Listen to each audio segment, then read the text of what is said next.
I'm about to tell you how one dinner destroyed my marriage and exposed the biggest financial scam in Colorado history. My name's Benjamin Cole. I'm 34, live in Denver, and until that Wednesday night, I thought my biggest problem was my wife's stuck-up family. Turns out, I was dead fucking wrong. So Rachel, my wife of 3 years, mentions this family dinner thing. Doesn't ask if I want to come. Just assumes I'll show up like some loyal dog. The Golden Bull, this pretentious steakhouse downtown where appetizers cost $40. I throw on my best shirt and drive over, thinking maybe tonight won't be complete torture. I walk up to the hostess stand. Young blonde kid with fake eyelashes. Benjamin Cole, I say, expecting the usual bullshit routine. Instead, she looks at me like I just asked her to donate a kidney. Sorry, sir, I don't see that name anywhere. Try Harrison, I say. That's Rachel's dad's last name. I'm meeting the Harrison family. She flips through her book again. Her face lights up like Christmas morning. Oh yes, party of 5 under Gregory Harrison. They're already seated. Already seated. That hits me weird, but I don't know why yet. I follow her pointing finger. There they are. Rachel, her parents Gregory and Victoria, her sister Melissa, her brother Kyle, all dressed to kill, laughing over wine glasses, like they're filming a commercial for rich people problems. Benjamin, I turn around. Victoria Harrison, my mother-in-law, standing behind me like she's been waiting for this exact moment. She gives me that look. The one that says I'm something she stepped in. Oh, Benjamin, she says, putting on this fake surprised voice. You didn't seriously think you were invited, did you? I think she's joking at first. But the way she's smiling, all teeth and no soul, tells me she's dead serious. Behind her, Rachel keeps stirring her martini like nothing's happening. Melissa and Kyle hide behind their wine glasses, trying not to laugh. If you love stories about family betrayal and shocking reversals, hit that like button and subscribe right now. Every day brings completely new stories, each one more intense than the last. This establishment is a bit above your pay grade, Victoria continues, leaning closer. There's an Applebee's 2 blocks down. Might be more your speed. Now, I've dealt with Victoria's shit for 3 years. The passive-aggressive comments, the fake smiles, the way she always mentions how Rachel could have done so much better whenever I'm in earshot. But this was planned. Something about it felt familiar in a way that made my stomach turn.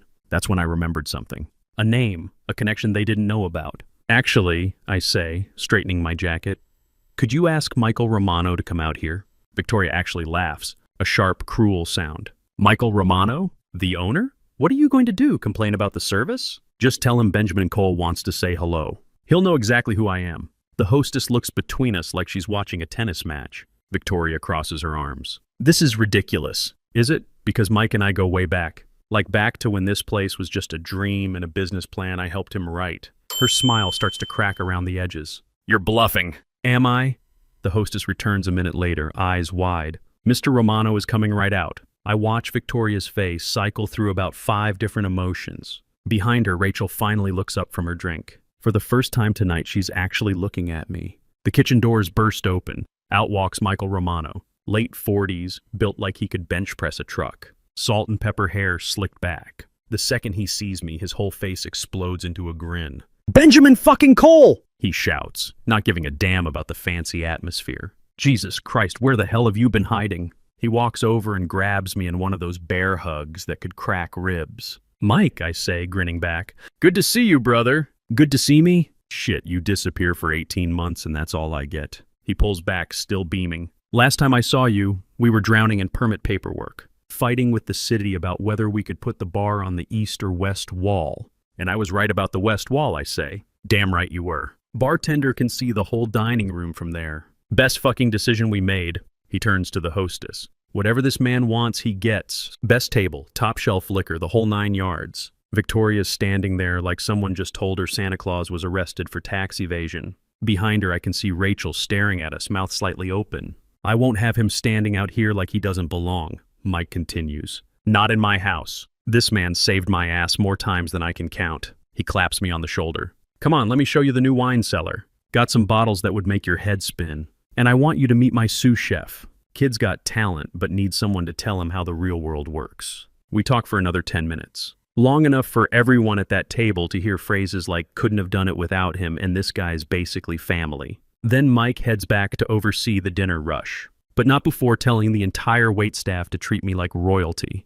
The hostess turns to me, still looking shaken. Mr. Cole, would you like me to show you to your table? Victoria looks like she's about to vomit.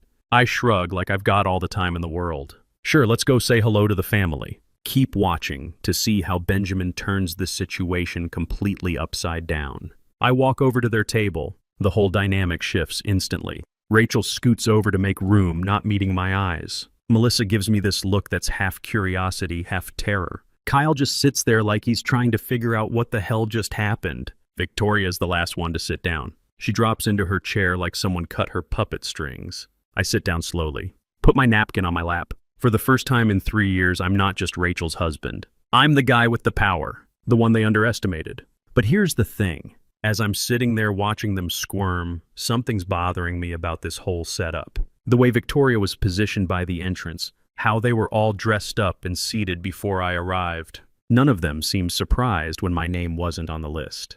This wasn't just family politics. This felt choreographed. Before Mike's even back in the kitchen, the waitstaff is scrambling. Extra chair, new place setting, bread basket, the works. Mike made sure of that.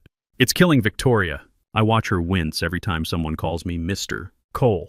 Well, Victoria says, trying to get her game face back on, this is certainly unexpected. Yeah, I say, casual as hell. Funny how life works out.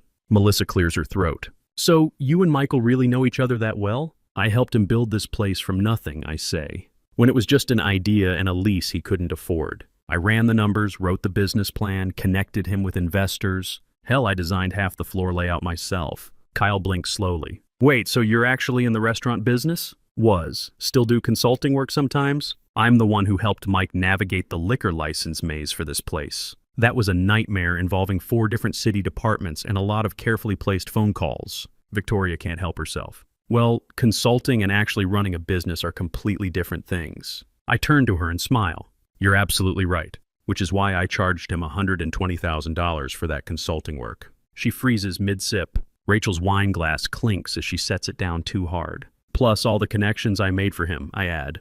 Though I didn't charge extra for those. That would have been tacky. Some people just happen to know the right people, Victoria says, but her voice is tight now.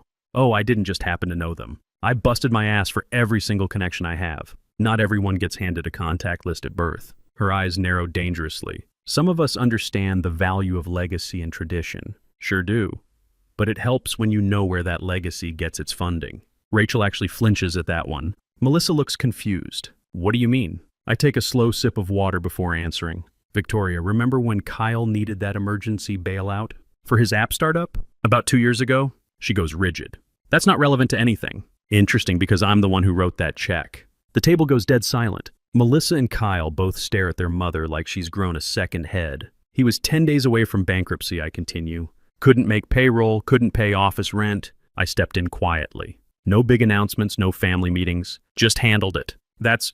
Victoria starts but doesn't finish. Ancient history? Because he's still sending me monthly progress reports on my investment. Rachel stares at me like she's seeing a ghost. You never told me about that. You never asked. And Kyle specifically requested I keep it quiet. Said it would be embarrassing if the family knew he needed outside help. Kyle's face is bright red now, but there's something else there. Relief, maybe, like he's been carrying this weight for 2 years. Benjamin, Kyle starts. It's fine, I say. That's what family does, right? We help each other out. Victoria's gripping her butter knife like she wants to stab someone with it. Oh, and Melissa, I add, turning to Rachel's sister. Remember that emergency scholarship you got senior year? When you lost your academic funding after that little plagiarism incident. Melissa's eyes go wide as dinner plates. The anonymous benefactor. I nod slowly, not so anonymous anymore. Holy shit, Kyle mutters under his breath. But I'm just getting warmed up. Something about their reactions tells me this goes deeper than family embarrassment. And Gregory, I say, turning to Rachel's father, who's been silent this whole time. Remember when your consulting firm was hemorrhaging money 18 months ago? When you were about to lose the house? Gregory looks up for the first time tonight. I see something in his eyes that looks a lot like panic. That mysterious wire transfer that saved you from foreclosure? That was me too. Victoria's face has gone completely white. Or we could discuss your medical bills after the heart surgery. Insurance covered most of it, but not that experimental procedure. Remember that anonymous payment that covered the difference? Stop, Rachel says quietly. Why? I ask her, but I'm still watching Gregory. Because it's embarrassing? Because it ruins the narrative you've all been telling yourselves? Benjamin, Gregory says, his voice shaky. You don't understand the full picture. Actually, I'm starting to think I understand perfectly. I look around the table slowly. For 3 years, I've been the safety net for this family. The guy who writes checks when disasters strike. The one who makes calls when you need favors. And the whole time, you've treated me like I should be grateful to breathe the same air. We never asked you to do any of those things, Victoria says. But there's no conviction in her voice. No, you didn't ask. You just took the money. And then you had the balls to exclude me from a family dinner like I'm some kind of charity case who doesn't know his place. But as I'm saying this, I'm studying their faces carefully. Something doesn't add up. Victoria looks guilty, sure. But Gregory looks terrified. Kyle keeps glancing at his father like he's waiting for permission to speak. And Melissa looks like she's putting pieces together for the first time. There's something else going on here, isn't there? I say. The silence stretches out like a rubber band about to snap. Benjamin, Rachel says quietly, maybe we should just go home. No, I say, still watching Gregory. I think we're just getting to the interesting part. Gregory takes a shaky sip of his wine. His hand is trembling. I don't know what you're implying. Really? Because you look like a man sitting on some pretty big secrets. Victoria tries to jump in. This is ridiculous. You're embarrassing yourself and everyone else. But I'm not backing down. Not anymore. How many other families are you running this game on? What? Melissa asks sharply. The setup tonight. The way you positioned yourself by the door, Victoria. How none of you seemed surprised when I wasn't on the reservation. This wasn't spontaneous family drama. This was a fucking test. Kyle shifts uncomfortably in his seat. Benjamin, you're being paranoid. Am I? Because I've been thinking about some patterns lately. Things that didn't make sense before. Like how you always seem to have just enough financial trouble to need rescuing. Just enough crisis to require intervention. But never quite enough to actually go under permanently. Gregory's hands are shaking openly now. And how there's always another family in the same situation. Another startup founder on the verge of bankruptcy.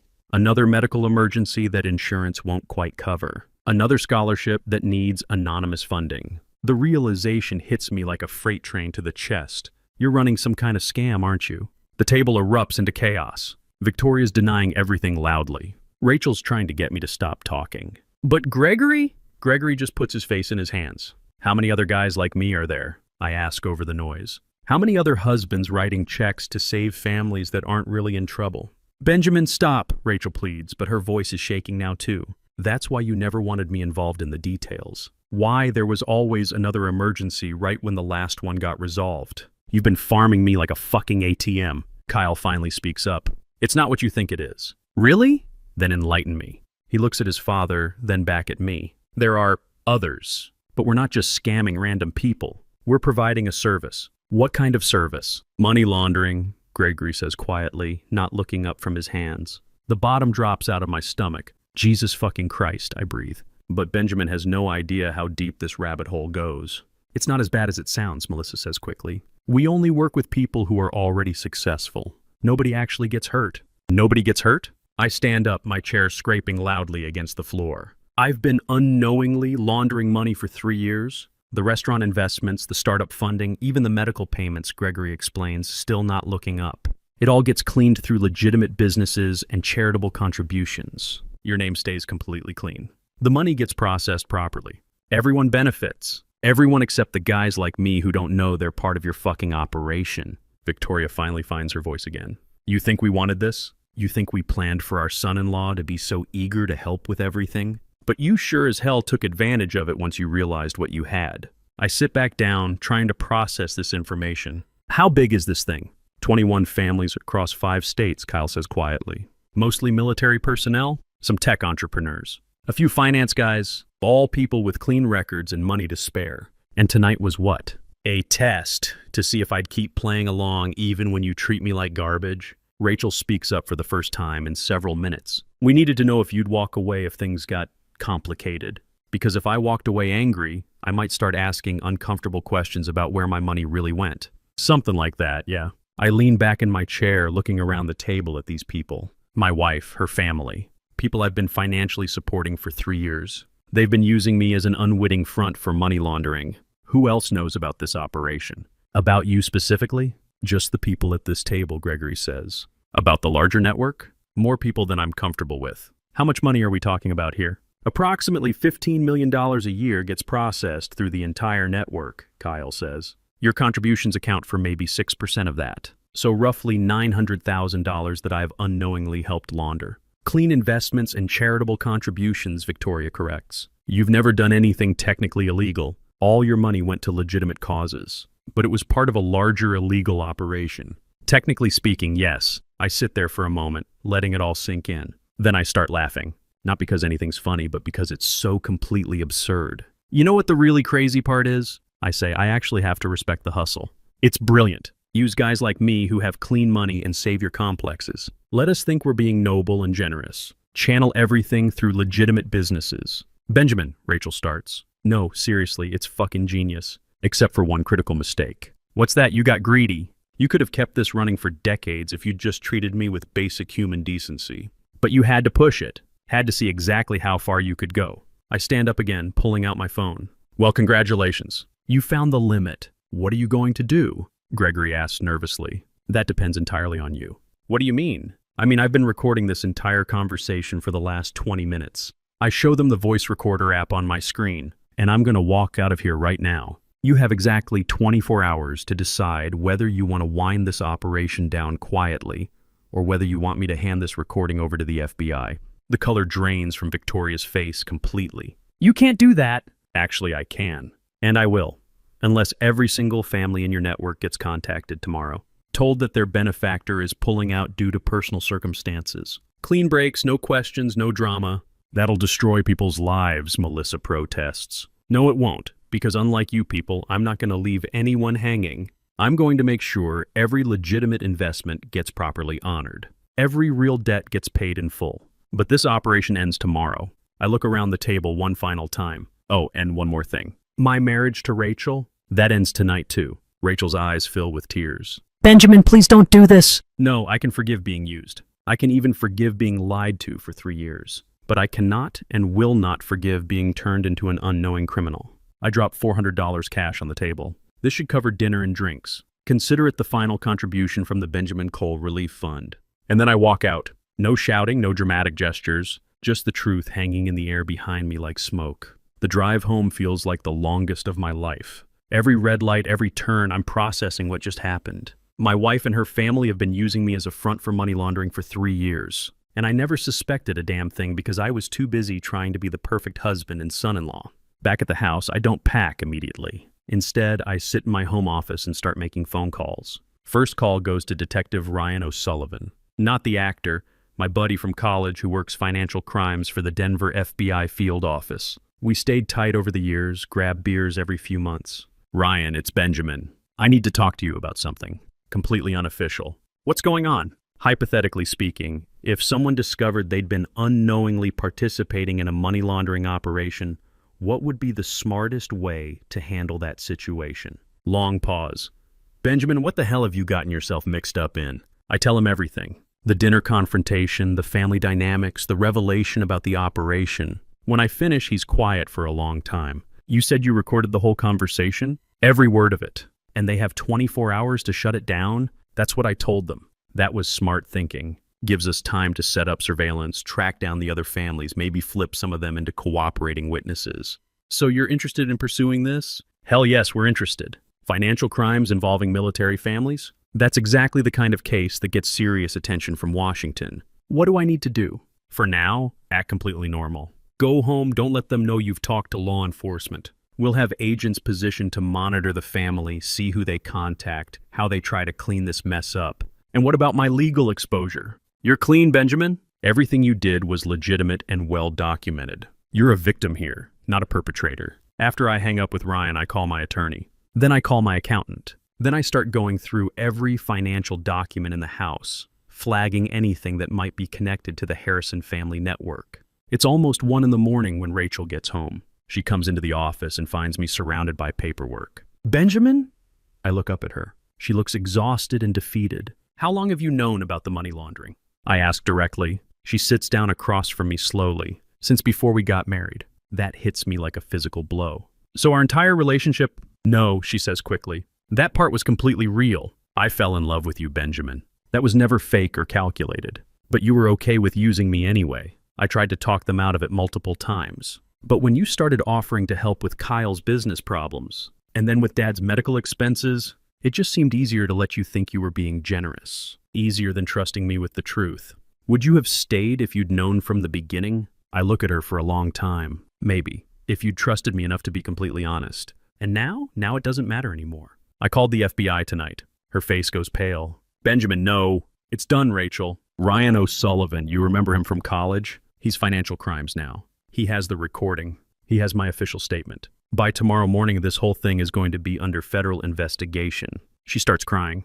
You've destroyed my entire family. No, I didn't destroy anything. Your family destroyed itself. I just stopped enabling it. I stand up and grab the suitcase I'd packed earlier. I'm staying at a hotel tonight. Tomorrow I'm filing for divorce. Benjamin, please. I loved you, Rachel. I really did. But I can't be married to someone who could lie to me about something this massive for this long. The next several weeks blur together. FBI interviews, legal meetings, media attention when the story breaks. The Harrison Network, as the press starts calling it, turns out to be even bigger than Kyle admitted. 28 families across 7 states processing nearly $25 million annually. The other benefactors, guys like me who thought they were just being generous, most are relieved to learn the truth. A few are angry about being used. But most are just grateful to be out of it. Gregory and Victoria Harrison get arrested on federal racketeering charges. Kyle becomes a cooperating witness in exchange for a reduced sentence. Melissa, it turns out, was mostly unaware of the operational details and gets immunity for testifying against her parents. Rachel pleads guilty to conspiracy charges, gets 4 years probation and 800 hours of community service. She loses her boutique. Turns out most of the startup capital was laundered funds anyway. I testify at the trial, explaining how the family manipulated my desire to help into unknowing participation in their scheme. The federal prosecutor calls me a victim of sophisticated financial manipulation and emotional abuse. It takes 11 months for everything to get resolved legally. By then, I'm living in Austin, working with Mike Romano on that whiskey bar we'd talked about opening. Clean money, legitimate investors, everything completely above board. One evening, I'm reviewing supplier contracts when my phone rings. Unknown Denver number. Hello, Benjamin? It's Kyle. I haven't spoken to him since the trial. Kyle, how are you holding up? Getting by. Just got released from minimum security last week. How long did you end up serving? 20 months, but only served 17 with good behavior. That's not too bad, all things considered.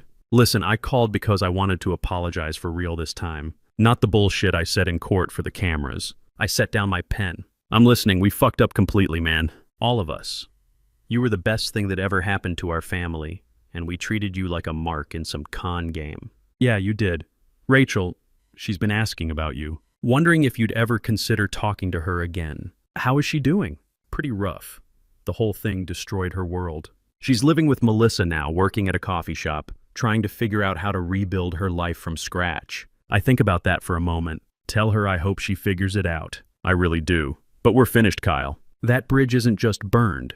It's been demolished and the ground salted. I figured as much, but I had to ask. I understand why you'd try. For what it's worth, Benjamin, you did the right thing. There are a lot of families who would have gotten hurt much worse if you hadn't stopped this when you did. After he hangs up, I sit on my balcony with a glass of whiskey, thinking about everything that's happened. The betrayal still stings sometimes, but there's something else there too. Relief, maybe. Or just the satisfaction of knowing I didn't let them get away with it. My phone buzzes with a text from Ryan O'Sullivan. Saw the news about the final sentencing. Gregory Harrison got 12 years federal. Thought you'd want to know? I text back, justice served. Thanks for everything, brother. Thank you, this case made my entire career. First major financial crimes bust I led that actually stuck all the way through appeals. I smile and put the phone away. Below me, Austin spreads out in all directions, full of possibilities and honest opportunities. People who don't know my story or care about my past. And that's exactly how I want it. If you enjoyed this story, hit that like button and let me know in the comments what you think about Benjamin's decision. And if you haven't subscribed yet, subscribe and hit the notification bell to get alerts about new stories like this one. Thanks for watching, and I'll see you in the next video. 8 months later, I'm at the grand opening of the Silent Partner, the whiskey bar Mike and I opened together. Perfect name, I think. Honest and straightforward. The place is packed. Reviews are fantastic, and I'm finally building something that's entirely mine. No hidden agendas, no family drama, no secrets lurking underneath. Just good whiskey, honest business, and the kind of peace that comes from knowing you did the right thing, even when it cost you everything you thought you wanted. Sometimes the best revenge isn't getting even. Sometimes it's just getting out, telling the truth, and building something better with what's left. And sometimes, if you're really lucky, the FBI sends you a formal letter of appreciation for helping them take down one of the largest money laundering operations in the Southwest. I framed that letter. It hangs behind the bar, right next to our liquor license and the first dollar we earned. Because some stories end with revenge. Some end with justice. The best ones end with both.